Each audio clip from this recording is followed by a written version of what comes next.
Welcome to another edition of the Art Marketing Podcast. And today we're going to start out by talking about feedback and being close to our customers.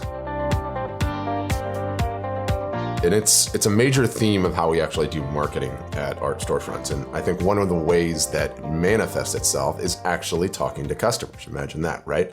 And we try to do this in every way possible. And it's in person when possible. It's on the phone with customers regularly. It's via email virtually all the time, via chat windows on the podcast site. And then even in the Facebook and Instagram comments, in which case a lot of times those aren't customers, right? And I don't farm that part out either. The interactions and the learnings that you can get from those conversations are just way too important. So the vast majority of the time, it's actually me in there responding to Facebook comments. Sometimes to my own detriment when I get into it with the trolls, but that's neither here nor there. So the question becomes why? Why am I doing that? And I believe that it's a marketer's job to understand the needs and wants of their customers and then how to meet those needs.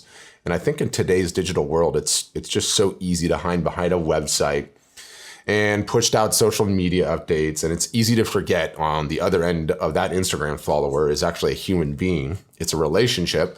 And like all relationships, you're going to get out what you put into them. And I think one of the great benefits of listening to one's customers and followers is it challenges you to, how are you going to answer those questions? How are you going to best help those folks out? And by engaging and going through that exercise and practicing at it, you get better at it, right?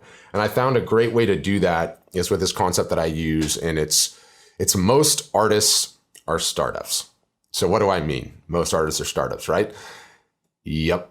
And it's an incredibly effective catch-all for answering a lot of the questions that come from a variety of different angles that I get on a regular different basis, like almost a daily basis. And let me explain what I mean by giving you a few examples. Let's say somebody is just getting started. They've sold some art offline. They launch a website. They start the basics of marketing. They have been at it for a few months and they just have not sold anything yet. Nothing at all. They come and they write me an email. They call me up, Patrick, I'm really bummed. I'm at this for 3 months. What's going wrong? What's wrong? And I said, guess what? You're a startup. It's going to take years of grinding, first of all. So don't think after 3 months of marketing, you're going to be selling $10,000 a month and eating a steak dinner every night. You're just getting started. You're a startup. Put your head down, get after it for a few years, and then see what's what. Nothing good comes easy. Or another example. Let's say you've been at it for a few years and you've actually sold only a piece or two. Guess what? You're a startup. Startups take their products to market all the time and a whole bunch of them fail, assuming you actually did some marketing work and you got your name out there. So if you failed, you took your product to market and it failed, the market's the market. You can't BS it or fake it. It tells you the truth. The sad fact of the reality is your product might not be up to snuff, your art. It might not be resonating with people. You might have picked a wrong niche, or perhaps it's just crappy art, period. Now take it easy. No one is saying you're a crappy artist. It just might be time to pivot for you. It likely is time to pivot for you. Listen to the Bill Stidham podcast. I'll link to it. Bill pivoted, was about to quit, and it changed everything. No one told him no one said you're a crappy artist. You don't know what you're doing. You don't have your craft. But the product that he was bringing to market was not resonating. It wasn't working. He switched, he pivoted, and as many startups have done and become incredible successes, i.e. Facebook, they pivoted. So don't take that situation personally. Just know you might need to switch it up. You're a startup. You need to think like one. Or there's even another example.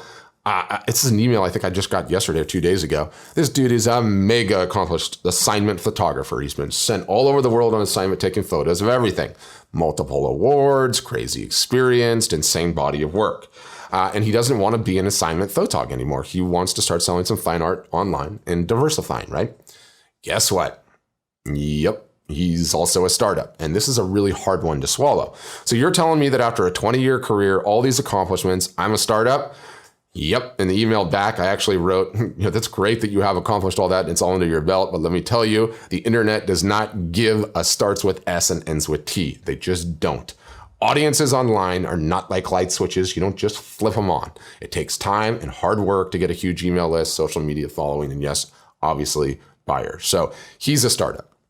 So let's say you're tracking with me and bought in. Yeah, okay, great, Patrick. All right, fine. I'll acknowledge. I get it. I'm a startup. Sweet. Another buzzword I have to deal with. What now? I would answer, oh yeah, what now? You do what the smart startups do. Do things that don't scale. It's actually the title of an essay from a guy / legend named Paul Graham. He's a computer science guy, venture capitalist, and he writes a bunch of essays. I mean, he's just legend, period. So he wrote this essay, Do Things That Don't Scale, which I'll include in the show notes. I really would love all you guys to read it. It's amazing, amazing episode, but let me paraphrase it quickly. It's once you realize you're a startup, you have to realize that you need to be doing the things that don't scale. The things that are manual, things you do by yourself, by hand, the scrappy, hard work, early stage things one does to get into the business and get it up and running.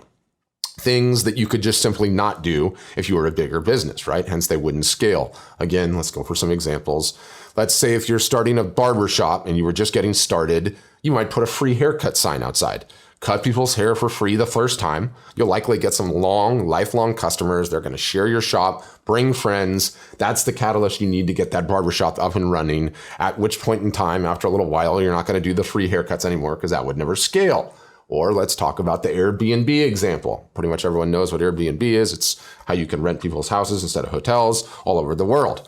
Early on, those guys realized that the photos of the rentals was the difference maker. If they didn't have the photos, these things just weren't getting rented. Not all their listing customers had cameras. So what did they do? They got in the car and started driving to all the listings themselves and paying photographers to go to all the listings themselves and photograph these things. Again, that's not something they ever could have done if they had thousands and thousands of listings, but that was the catalyst that got that business fired up and rolling. And of course, that never would have scaled. I mean, it goes on. Let's say you're starting a dog boarding business. You're a dog boarding startup. To get the business rolling and to get started, you're going to do something that doesn't scale, which is you're going to offer free pickup and delivery to every single solitary dog that gets boarded. You're not even going to charge for it because you just want to get some customers in the door and get them fired up and get them rolling. All right.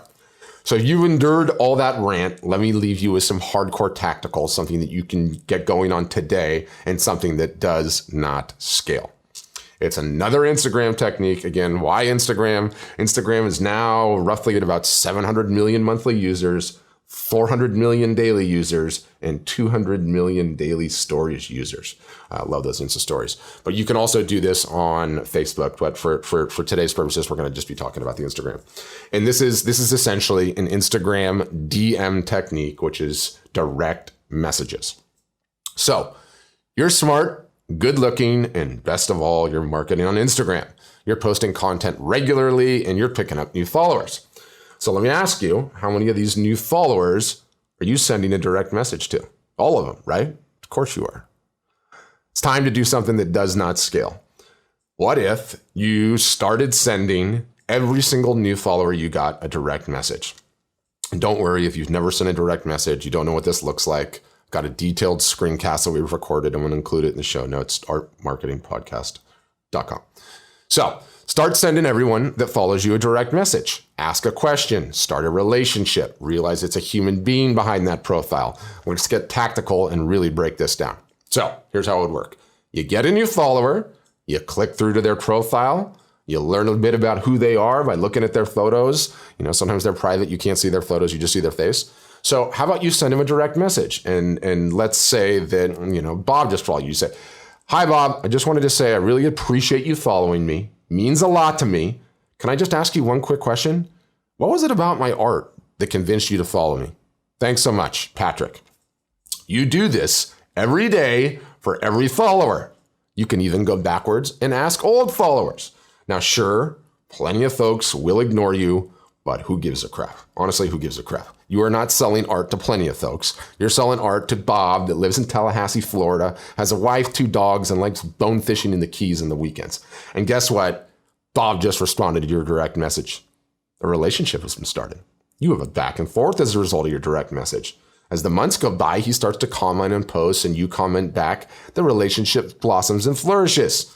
The end of the year comes around and Bob needs a Christmas present for his wife. Bob sends you another DM. That's the game, right? It takes work and it does not scale. It's a perfect example. Responding to every single solitary follower you get on Instagram with a direct handwritten message is the epitome of a technique that does not scale. Let's go even deeper on the tactic. So first of all, that's where you get started. I highly recommend you do that, but let's get even deeper on the tactic. Let's be true marketers. You know your acronyms, and you especially love ABT. You've heard of ABC, Glengarry Glen Ross. This is ABT. This is the marketer version. Always be testing. So how would this work? You're going to get a spreadsheet going, or whatever way you like to keep track of things. For every other follower, you're going to change up the message. So for the first follower, you stick with what convinced you to follow me line that we used earlier. For the next follower, you're going to use a completely different message. Be you and use a line that fits your art and style. Perhaps it's something witty or funny. Hey, Bob, thanks for the follow. There's only two kinds of people out there, and they like steak, medium rare, or well done. Which one are you? Right? Some sort of creative question like that. The point is to get the relationship started. So you ask one follower one question, the next follower the other question, rinse and repeat, alternate it up in an A/B test. You track those results. You see which one gets more responses. You drop the loser, and then you write another new question, and you keep that going on. That's a pretty simple system to do. And then you've got direct messages going to all your followers, and you have different messages, so you're testing two things. Now that's kind of some advanced marketing, but it's easy to do and insanely effective and powerful.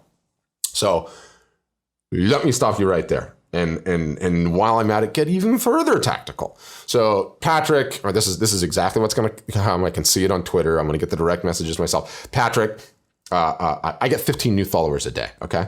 How am I supposed to type all of those messages on my phone with my thumbs? I can barely type with this thing in the first place. No way I could do that. Well, technically you could copy and paste on the iPhone too, but I've got you covered. You don't have to do it that way. You can install what's called an emulator. It's basically a digital version of an Android phone that runs on your computer. You install it. You have Instagram on your computer where you can use your keyboard. It makes executing this technique really actually a breeze. And there are many emulators out there. There's one at Art Storefronts that we like. It's called the Nox Player. Again, got a video on how you install this thing and use this thing. You can watch it. You can be up and running in 10 minutes in doing this. And you can be sending direct messages to 100% of your Instagram followers today. So I'll include that also in the show notes. Now, go give it a shot. Do something that does it scale. Do it for months. And I mean months. Give it time and energy and effort, and you're going to see how powerful it can be to do the things that do not scale. And remember, you're likely a startup, so act like one, right? Now, thanks for listening. For all the resources, artmarketingpodcast.com. If you're enjoying the podcast, would love if you would share it with a friend. Hey, Bob, check out this awesome art marketing podcast. It's amazing. Anyway, also, if you want to see how we do this at Art Storefronts, practice what we preach, we're running this technique ourselves right now, then give us a follow on Instagram. You might just get a DM, huh? We are art_storefronts on Instagram. And on that note, thanks and have a great day.